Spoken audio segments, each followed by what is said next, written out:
kriteria dari disiplin ilmu saja dari seseorang. Katakanlah dengan penulis si A atau si B. Nah, mahasiswa pun sebetulnya sih seandainya bisa mengembangkan diri, ya bisa mengembangkan diri. Misalnya yang namanya fungsi manajemen kan nggak mesti planning, organizing, activating, dan controlling saja, tetapi bisa juga untuk procurement atau pengadaan, kemudian pengembangan, bisa jadi kompensasi juga, pengintegrasian juga, pemeliharaan, kedisiplinan, pemberhentian, karena ya fungsi manajemen juga sampai kepada tingkat pemberhentian. Jadi orang nggak mungkin akan terus-menerus bekerja, mesti dia akan dibatasi oleh umur. Maka umur seseorang terhadap pekerjaannya seideal mungkin, sekombinasi mungkin, sehingga antara tingkat penurunan dengan ketidakmampuan di lapangan juga itu merupakan satu fungsi manajemen. Misalnya pemberhentian. Makanya nggak usah heran, pemberhentian juga sebetulnya luput dari fungsi manajemen oleh tenaga ahli. Boleh jadi oleh mahasiswa didaftarkan atau membuat sebuah improvisasi berdasarkan keilmuan dan penelitian yang ada bahwa pemberhentian juga merupakan bagian dari fungsi manajemen. Nah, cuma populer dan tidak populernya mesti harusnya orang banyak yang membaca dan kitanya rajin-rajin menyampaikan. Nah, baik teman-teman, seharusnya Pak Ade bercerita sebentar nih sebetulnya sih. Pak Ade agak kebingungan mahasiswa sekarang itu gercep itu ya rengginas. Jadi ketika Pak Ade nggak mendapatkan surat keterangan mengenai bahwa ada awal libur menjelang puasa, Pak Ade nggak tahu, ternyata mahasiswa sudah tahu ya, Revan. Iya Pak. Ya. Jadi aja pas MK yang pertama tuh Pak. Lagi pada ngajar, diserahin sama mahasiswa surat. Nah, mahasiswa kemarin juga Pak Ade ngajar statistik, mahasiswa bilang, Pak dikirain libur. Loh, kata saya libur dari mana? Nah, pas kebetulan pimpinan struktural Fakultas Ekonominya juga melintas di situ.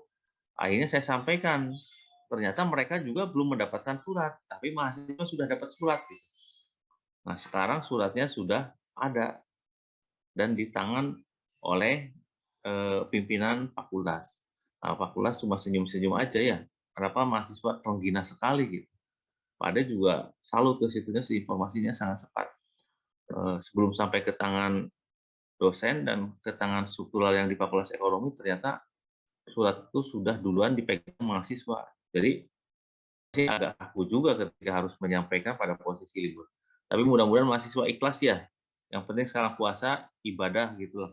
Sebetulnya sih sesuatu hal yang menabrak suatu aturan yang benar itu sebetulnya satu kesalahannya. Betul nggak, Pan? Betul Pak. Jadi harusnya libur sekarang ya?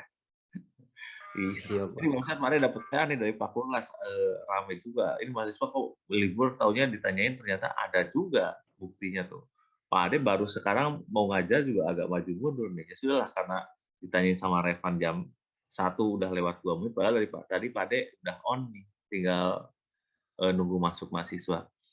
Baik, mahasiswa yang baik hati, pertama Pak Ade ingin menyampaikan selamat menunaikan ibadah puasa, mudah-mudahan diberikan kekuatan dan kesabaran. Tanpa kekuatan apalah arti manusia ya, karena di atas manusia ada sang pencipta.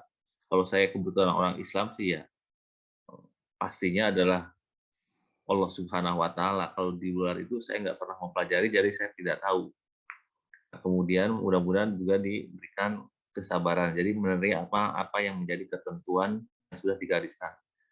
Nah, dengan ketentuan itu, Pak Ade yakin bahwa sebetulnya sih manusia diberikan sehat, diberikan kekuatan, diberikan mental diri yang bagus. Kalau sudah begitu, harusnya kita juga nggak minta pahala ya. Kenapa? Karena begitu dikasihkan sesuatu hal puasa sekarang ini, dari sisi kesehatan tambah sehat, dari sisi mentalitas juga, kesabaran kita juga akan teruji dan terlatih, dan tidak semena-mena terhadap diri kita. Pada akhirnya kita nggak usah minta sama Tuhan sesuatu hal. Kenapa? Karena dari perintah untuk puasa saja sudah mendapatkan sesuatu yang bagus. Tapi ya tidak apa-apa meminta ya. Kenapa? Karena Allah Subhanahu wa taala itu ya Sang Kholik ya, punya segalanya, memiliki segalanya dan Maha Kuasa. Jadi ya sudah, karena kita yang lemah, jadi ketika berikan kekuatan dan kebaikan kuasa juga pada akhirnya minta yang lainnya. Ya nggak apa-apa. Kenapa nggak apa-apa? Ya Tuhannya Maha segalanya ya, kita harus bangga ya Tuhan Maha segalanya jadi pada Allah Subhanahu wa taala. Baik teman-teman, kita mulai saja dengan tujuan perusahaan. Bahwa Fauzan boleh jadi memiliki organisasi atau akan jadi seorang organisatoris atau akan jadi memiliki perusahaan atau akan ingin jadi memiliki toko dan lain sebagainya. Mesti itu harus dicanangkan. Kalaupun toh tidak menjadi sesuatu hal yang seperti yang saya sampaikan tadi, boleh jadi teman-teman, rekan-rekan Fauzan itu semuanya ingin memiliki sesuatu hal yang kehidupannya lebih baik daripada hari sekarang. Ya. Tapi karena kajian ini adalah kajian MSDM, Manajemen Sumber Daya Manusia, saudara atau teman-teman di sini diarahkan untuk menjadi seorang pemimpin minimalnya, maksimal menjadi orang hebat di dalam sebuah organisasi ataupun sebuah perusahaan bisnis dan lain sebagainya, maka dikedepankanlah apa yang dinamakan dengan manajemen sumber daya manusia. Jadi tujuan perusahaan itu ada. Ketika tujuan kita membuka sebuah perusahaan itu ada dan akan kita laksanakan, maka yang harus dipikirkan adalah masukkan dulu manusianya seperti apa gitu. Ya. Sebentar ini lihat nih.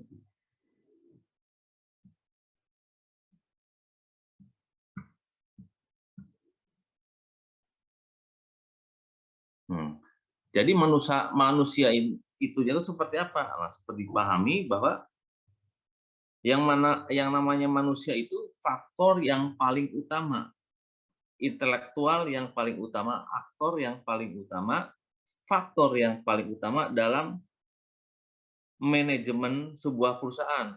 Nah, manusia bisa membuat sebuah tujuan, kemana arah perusahaan, kemana akan dibawa, jenis apa yang akan disampaikan, kemudian barang-barang apa yang akan diproduksi, segmen pasarnya seperti apa, semua itu adalah ada pada otak manusia, pada pikiran manusia yang memang memiliki tujuan dan melakukan proses pencapaian tujuan tersebut. Nah, dengan kata lain, proses kerja tidak akan terjadi bila terdapat unsur manusia di dalamnya. Jadi, manusia dengan kondisi apapun juga harus ada manusianya. Man-nya itu harus ada. Nah, kemudian selain itu juga manusia juga harus memiliki modal. Nah, modal merupakan unsur manajemen yang sangat berpengaruh. Karena biasanya tanpa ada modal, tanpa ada uang, kita tidak bisa bergerak. Kita tidak akan melangkah. Kenapa? Karena segala sesuatu itu memerlukan uang. Nah, modal. Nah, lebih kerennya biasanya orang mengatakan modal. Tapi sebetulnya yang namanya modal tidak mesti uang. Sistem juga modal, metode juga itu modal, dan semua ada pada diri manusia. Tapi mesti masukannya itu mesti ada modal. Mahasiswa juga ke kampus dengan rencana ke depannya mesti mahasiswa sebagai manusia memiliki perencanaan yang bagus dan lain sebagainya, tentu dia juga memerlukan masukan berupa modal atau uang atau investasi apa. Nah, selanjutnya bahan juga sama. Nah, bahan yang diperlukan di dalam sebuah proses produksi tentunya juga harus disesuaikan dengan jenis dari perusahaan yang menjadi tujuan dari perusahaan tersebut. Misalnya perbankan akan berbeda sekali dengan perusahaan yang memproduksi suatu barang. Boleh jadi di suatu perbankan itu mesin-mesin yang dipakainya adalah laptop, komputer, kertas dan lain sebagainya, email dan lain sebagainya.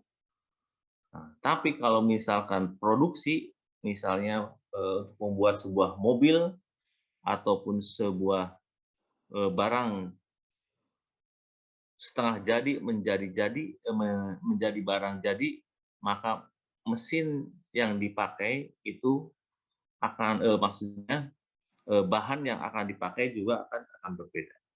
Jadi pertama itu manusianya, kemudian yang kedua di dalam masukan sebuah perusahaan itu penting dengan adanya modal, kemudian bahan-bahan yang disampaikan di dalam proses produksinya juga sama harus sesuai, jangan sampai berbeda antara satu dengan yang lain, dan keberlangsungan dari sebuah bahan itu sangat penting.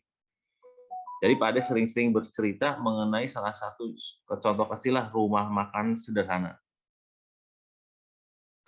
Bicara masalah rumah makan Padang sederhana, sebetulnya sih bicara masalah rumah makan Padang itu banyak. Rumah makan Padang macam-macamnya banyak. Berdiri banyak rumah makan Padang. Tapi rumah makan yang satu itu, nah, itu kontinuitasnya bahan yang dipakai itu kontinu, tidak akan berhenti atau libur walaupun sehari 2 hari tidak. Nah, tapi berbeda dengan rumah makan Padang lainnya. Terkadang hari ini ada rendang, kemarin ada rendang, kadang besoknya tidak ada. Saat kebiasaannya biasa ada ikan mujair, nah begitu besok karena ada kenaikan dari mujair, katakanlah ikan sebagai bahan bakunya, ternyata naik, akhirnya dia memutuskan untuk tidak beli mujair sebagai bahan dan tidak menyajikan bahan yang sudah jadi.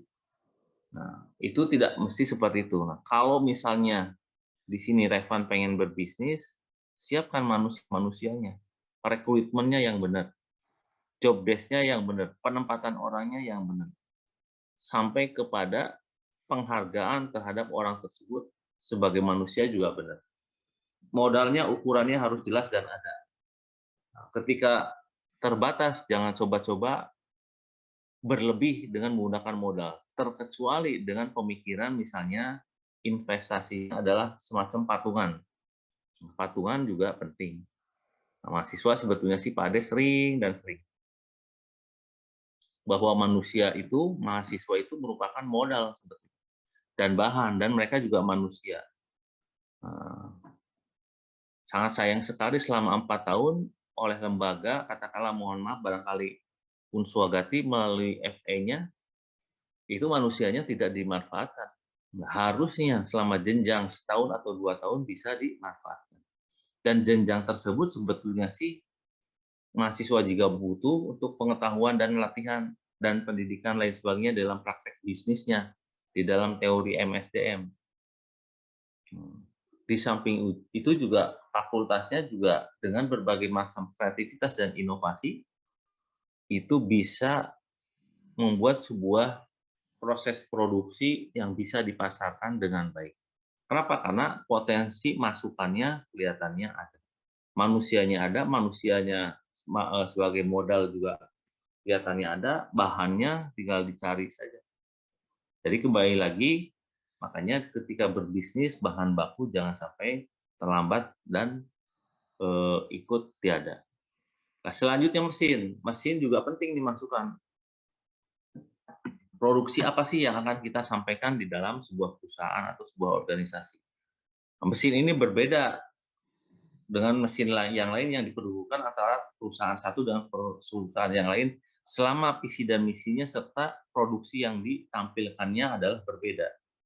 Nah, tentunya kalau teman-teman membuat sebuah bahan baku rotan, bukan bahan baku, barang jadi rotan atau apa namanya,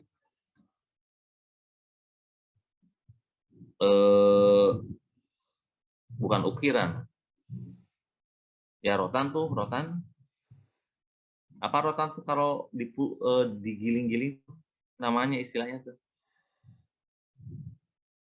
jadi semacam porsi, itu akan berbeda dengan membuat sebuah produk. Nah, membuat produk maka akan berbeda mesin yang ditampilkan. Bagaimana dengan kain, misalnya tekstil dan lain sebagainya, tentu akan berbeda dengan perusahaan yang bergerak di bidang mebel. Nah, kemudian jangan lupa teknologi juga harus pandai, harus paham, harus mengerti. Jadi sekarang sudah ada dan berbagai macam sistem pemasaran. Ada dengan pemasaran, e-marketing, dan bisa juga dengan menggunakan Google atau misalkan pemasaran lainnya yang bisa dimanfaatkan dengan baik. Itulah masukan. Nah, selanjutnya jangan lupa pemasarannya juga penting sebagai waktu. Nah, musim lebaran tentu aktivitasnya akan tinggi. Kebutuhan orang akan penampilan juga tinggi. Kebutuhan akan orang terhadap masakan jenis kue dan lain sebagainya ketika ada acara Idul Fitri juga itu adalah suatu hal yang menarik. Maka penting kiranya pemasaran itu harus dicapai berdasarkan kepada timing yang tepat. Nah, sama halnya dengan sarung. Nah, sekarang sedang ramai pemasaran mengenai sarung. Kenapa? Karena kondisinya sedang menjelang THR-an, menjelang Hari Raya Idul Fitri. Jadi penting untuk pemasaran. Nah, semuanya itu dari masukan-masukan yang ada, dari bahan-bahan yang kita akan olah, berupa manusia ada, orang-orang yang mumpuni dan hebat, modalnya juga ada, mumpuni dan hebat, kemudian bahan baku, mesin-mesin sudah siap, teknologinya dikuasai, pemasarannya juga sudah ada, maka proses selanjutnya harus memiliki fungsi manajemen. Ya. Salah satu di antaranya adalah dengan perencanaan. Nah, perencanaan itu ya bicara mengenai merencanakan tenaga kerja, ya, merencanakan tenaga kerja semaksimal mungkin bisa efektif dan efisien agar sesuai dengan kebutuhan perusahaan dalam membantu terwujudnya tujuan perusahaan. Jadi jangan sampai overload, jangan sampai overproduksi. Ya. Misalnya Pak Ade memiliki perusahaan percetakan. Manusianya ada, modalnya ada, bahannya ada, mesinannya ada, teknologi ada, pemasaran, maka perlu perencanaan. Ya. Perencanaan orang-orangnya sudah jelas harus ada, modalnya juga direncanakan sebagus mungkin, cuma kaitan dengan manusia, mau tidak mau, bahwa the right man on the right place harus dilaksanakan dengan baik. Penempatan orang-orang juga harus baik. Kemudian proses produksi dengan adanya orang-orang yang ada juga harus baik. Dengan adanya bagian-bagian dari pembagian bidang di dalam perusahaan dengan perencanaan yang bagus, maka diharapkan dengan bagus. Jangan sampai ketika mesin jalan, ternyata bahan baku yang menyediakan orang tersebut ternyata tidak ada. Nah, ketika tidak ada, dicarinya pun susah. Nah, begitu produksi selesai, dia jangan sampai nganggur, berarti kontinuitasnya juga harus ada. Maka mau tidak mau manusia ini juga harus diatur kira-kira yang bagian berikutnya untuk mengisi kegiatan dari penyelesaian dari sebuah mesin, sebuah produksi terhadap suatu barang juga harus bagus. Artinya jangan sampai berhenti. Kalau sudah berhenti berarti terjadi kekosongan waktu yang seharusnya dikerjakan dengan baik, ini tidak dikerjakan dengan baik.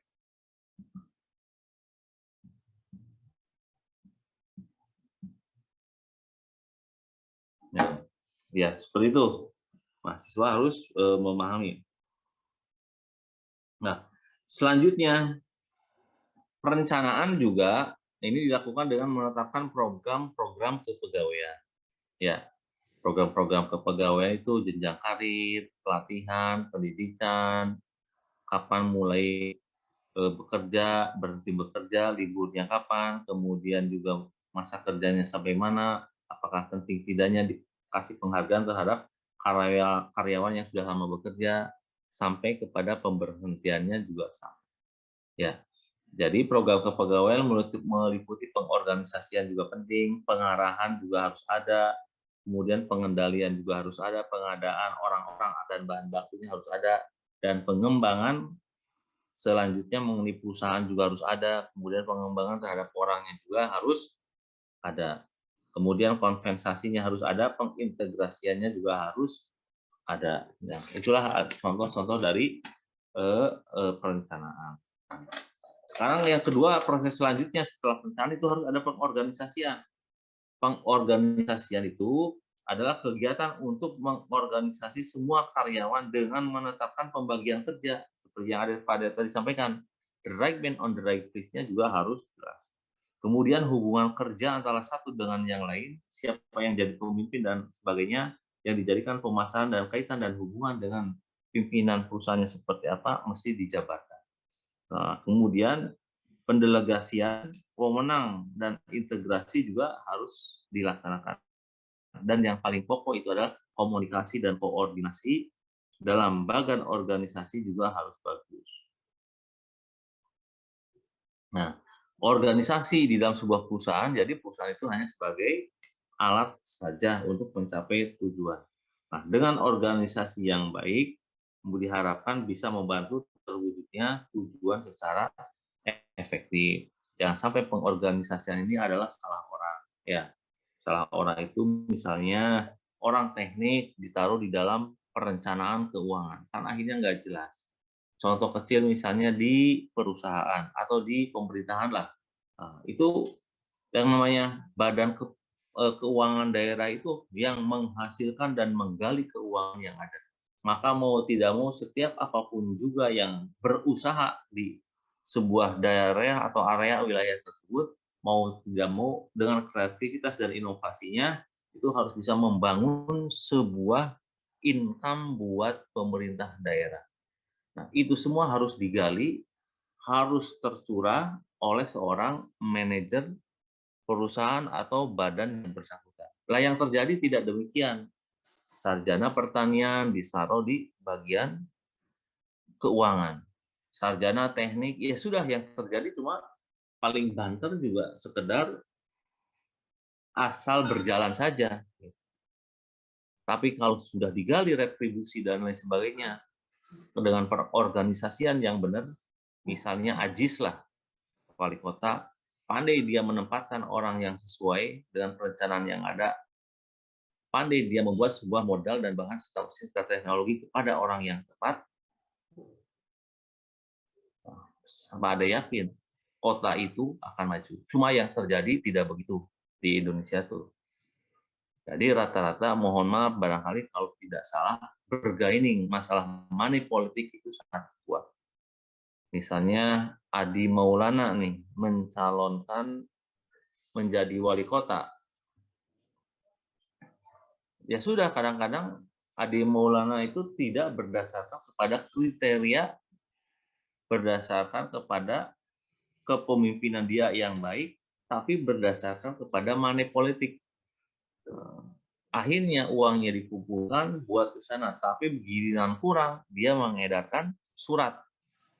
Sekarang yang lagi ramai adalah Ketua Dewan Kota Cirebon meminta sesuatu kepada orang lain. Ya. Nah, karena boleh jadi ya itu tadi tidak ada pemahaman dan pengertian dan tidak mengerti mengenai fungsi dari bagian atau perusahaan yang ia tempati.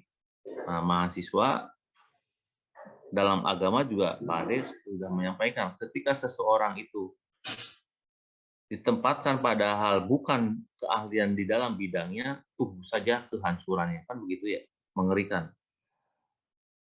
Ya, jadi kalau tidak bisa mencari uang, mengelola dengan baik, ya sudah tanpa arah dia akan keluarkan dengan sembarangan. Pada akhirnya ya ujung-ujungnya banyak penggunaan dana atau uang yang tidak tepat pada sasaran. Pada akhirnya ya terbuang percuma. Nah, contohnya ya barangkali banyak kabupaten, banyak calon-calon yang jadi di dalam pemilihan bupati ataupun wali kota begitu. Jadi ya akhirnya dia harus mengembalikan investor, mengembalikan investasi dari orang-orang dengan mensupport dia pada saat itu mencalonkan diri katakanlah jadi bupati atau wali kota, akhirnya harus dikembalikan dalam bentuk kebijakan. Kalau kebijakan, maka kalau si pengasih tersebut memintanya sesuatu kebijakan, maka repot. Katakanlah misalkan tolong dibuat kebijakan mengenai pertambangan. Wah ya sudah. Mengenai air diolah sama orang lain. Nah, itu sudah melenceng dari kenyataan. Nah, selanjutnya penetapan Ya, penstapan itu ya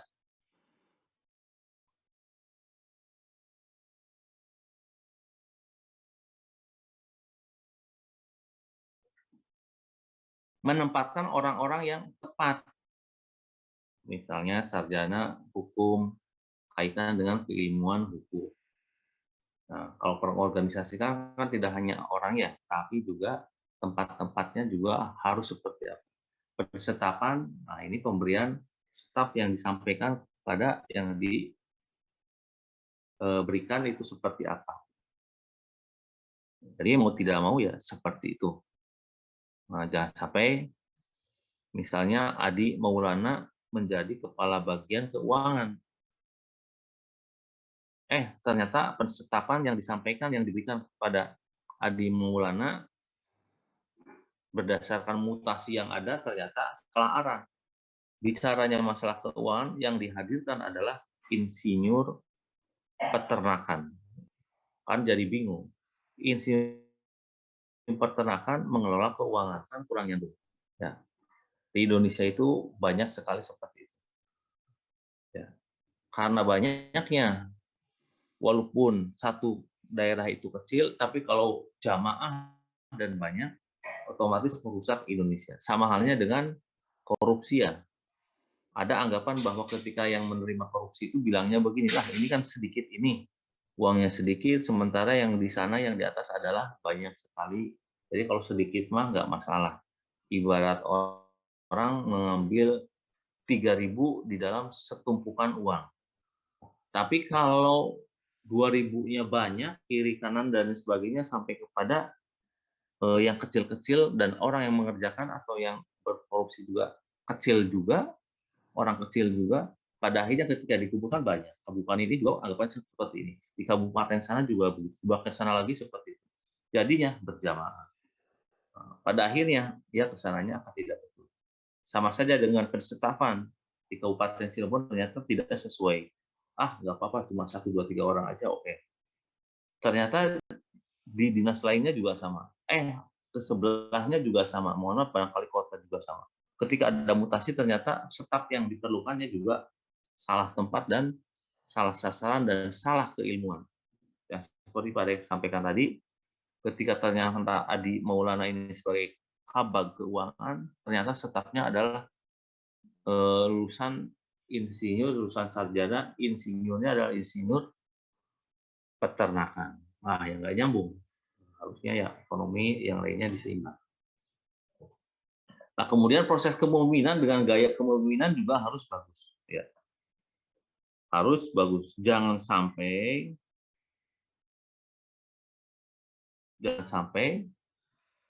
ya tidak paham.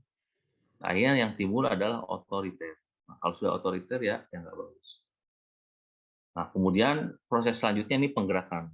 Nah, pemimpin yang bagus itu adalah yang bisa memacu dan memicu dan memompa orang-orang yang ada di dalamnya untuk bisa bergerak minimalnya sesuai dengan kemampuan yang ia miliki, dengan keilmuannya yang sesuai, kemudian penempatan sesuai, serta menggali pada dirinya untuk bisa mengeluarkan keilmuannya demi kemajuan visi dan misi perusahaan yang ada. Nah, sekarang Pak Demu nanya, ada nggak pemimpin di Indonesia yang bisa menggerakkan dengan kondisi yang bagus dan semuanya bergerak dengan di bawah itu tergerak untuk bergerak untuk memajukan bangsa Indonesia. Ada nggak? Jawab, ada nggak?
Tuh, jadi seperti itu. Nah, langkah selanjutnya, prosesnya itu mesti pengendalian semua yang ada, tetap dievaluasi, tetap ada reportnya, tetap ada perbaikan ke depannya. Ketika baik harus lebih baik lagi, kalau kurang harus diperbaiki dengan baik.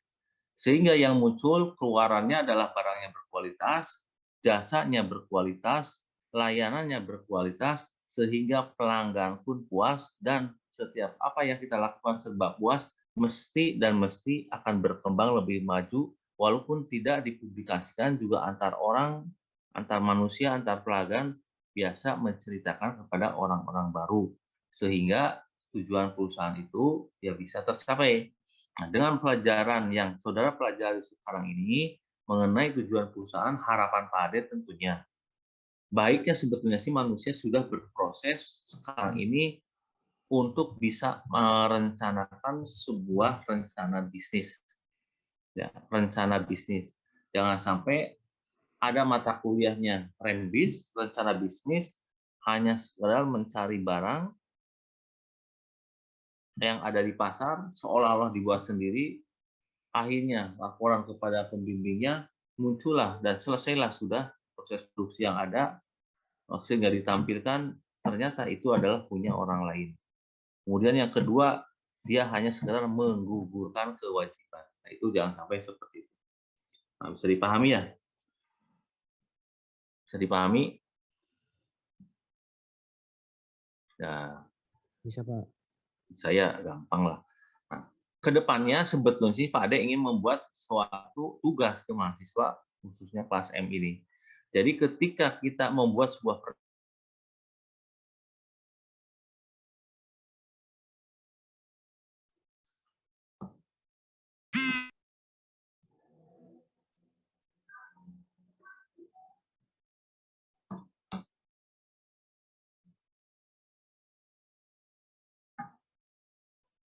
ya, jadi kembali lagi Pak Ade berharap betul kepada mahasiswa bahwa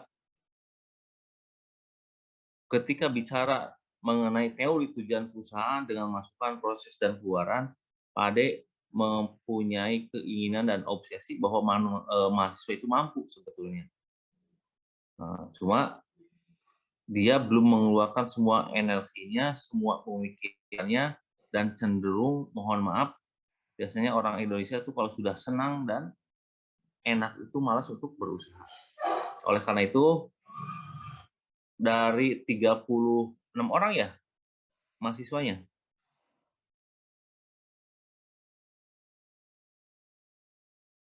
ada berapa orang bagus mahasiswanya?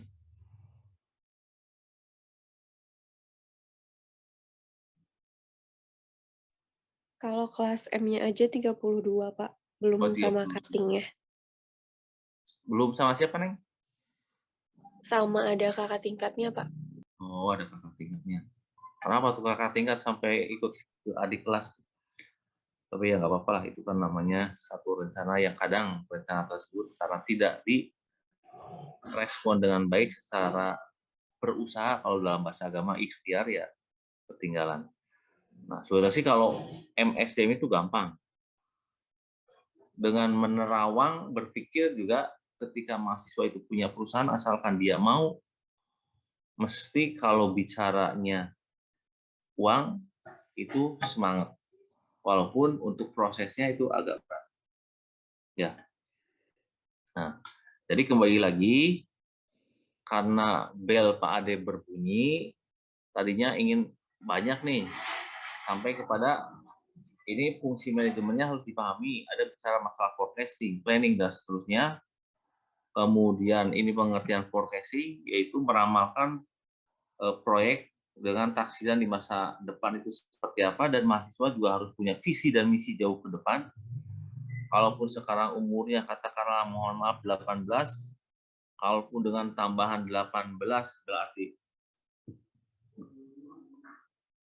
36 tahun. Nah, selama tambahan 16 tahun tersebut, lulusnya kapan, selesainya kapan, memiliki jasa kapan, dan lain sebagainya, dengan insting dengan naluri, dengan pemikiran, harusnya bisa meramal berdasarkan data-data yang ada. Misalnya sekarang sudah era digital. Berarti ya seperti apa ke depannya. Sama halnya Pak Ade juga sudah meramalkan sebetulnya dengan era globalisasi itu, di mana antara membatas negara dengan pembatas lain itu sekatnya sudah tidak ada. Dulu sudah berpikir Pak Ade. Cuma apa yang harus dibisniskan? Nah, ketika itu muncul yang namanya komputer. Komputer masih dalam bentuk bukan hard disk ya. Ya hard disk sih sebetulnya sih, cuma alatnya gede dan lain sebagainya. Menggunakan chip ROM dan lain sebagainya. Itu hanya baru ngerti. Nah, sekarang berkembang dan berkembang, pada akhirnya yang muncul berbagai macam aplikasi yang memang bisa dimanfaatkan oleh mahasiswa, tapi juga kalau seumpamanya kita membuat sebuah bermanfaat dari aplikasi tersebut juga bisa jadi ada. Kemudian yang diajak bicara untuk berdiskusinya siapa dan orang yang seperti apa tentunya juga harus dipikirkan. Kalaulah dulu Pak Ade bicara mengenai Facebook, kemudian Facebook diakuisisi dan sebagainya mengenai Instagram, kemudian sampai juga kepada BlackBerry, nah sekarang sudah ada WA dan lain sebagainya. Kemudian dengan aplikasi bermunculan ada Gojek, ada Halodoc dan seterusnya, sampai kepada TikTok itu umurnya 36 tahun. Jadi kalau teman-teman ini bercita-cita sampai 36 tahun pencipta TikTok itu jadi miliarder. Itu orang Cina, umurnya 36 tahun, masih muda. Jadi akan sangat disayangkan sekali ketika potensinya ada, ternyata mahasiswa atau teman-teman di grup M ini tidak bisa mengembangkan diri secara forecasting, secara ramalan. Jadi harapannya seperti itu. Terus Pak Ade apa sih dosen kok bisa ngelantur ke sana ke sini? Pak Ade sendiri apa? Oh, Pak Ade punya usaha tambahan gaji namanya CV Utaga. Nah, ke depan ketika sebelum pandemi, bahwa yang namanya selama ada tembok, selama ada lantai, selama ini mesti ada orang yang membersihkan. Maka perlu adanya orang yang menyapu dan mengepel dan membersihkannya. Maka Pak Ade berpikiran perlunya ada OP.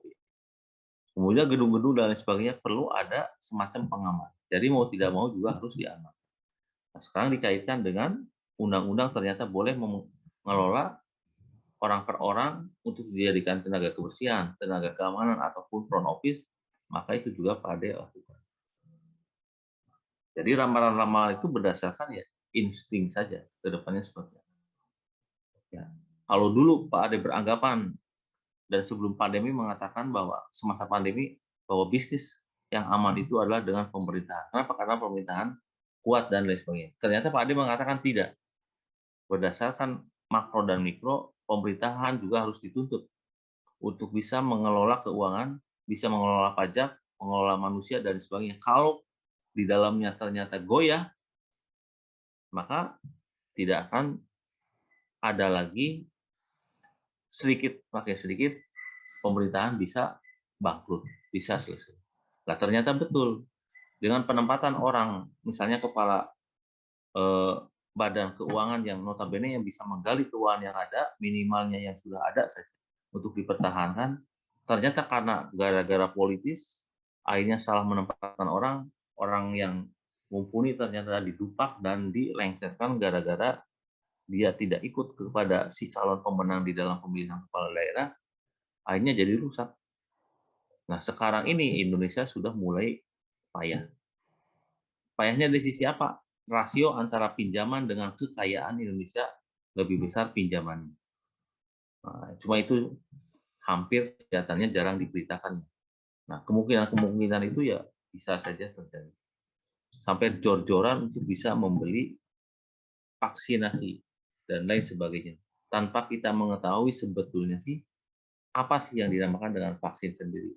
Betul tidak vaksin sendiri diobati oleh obat yang corona ini bisa tidak lain sebagainya. Ternyata kita sebetulnya sih buta untuk bisa memahami keilmuan tersebut. Nah, makanya pada ramalan ke depannya bisa saja bisnis dengan pemerintah, tapi boleh jadi akan bergeser menjadi tidak nyaman. Kenapa tidak nyamannya? Pemerintah di dalam pengelolaan keuangannya tidak stabil. Kenapa ketidakstabilannya? Karena egosentris terhadap politik. Kalau kita marah terhadap seseorang karena beda pendapat dan beda kelompok, ya sudah mereka dielengsirkan. Sementara kita majukan orang-orang tersebut ternyata orangnya tidak memiliki kapasitas yang bagus di dalam bidang plastik.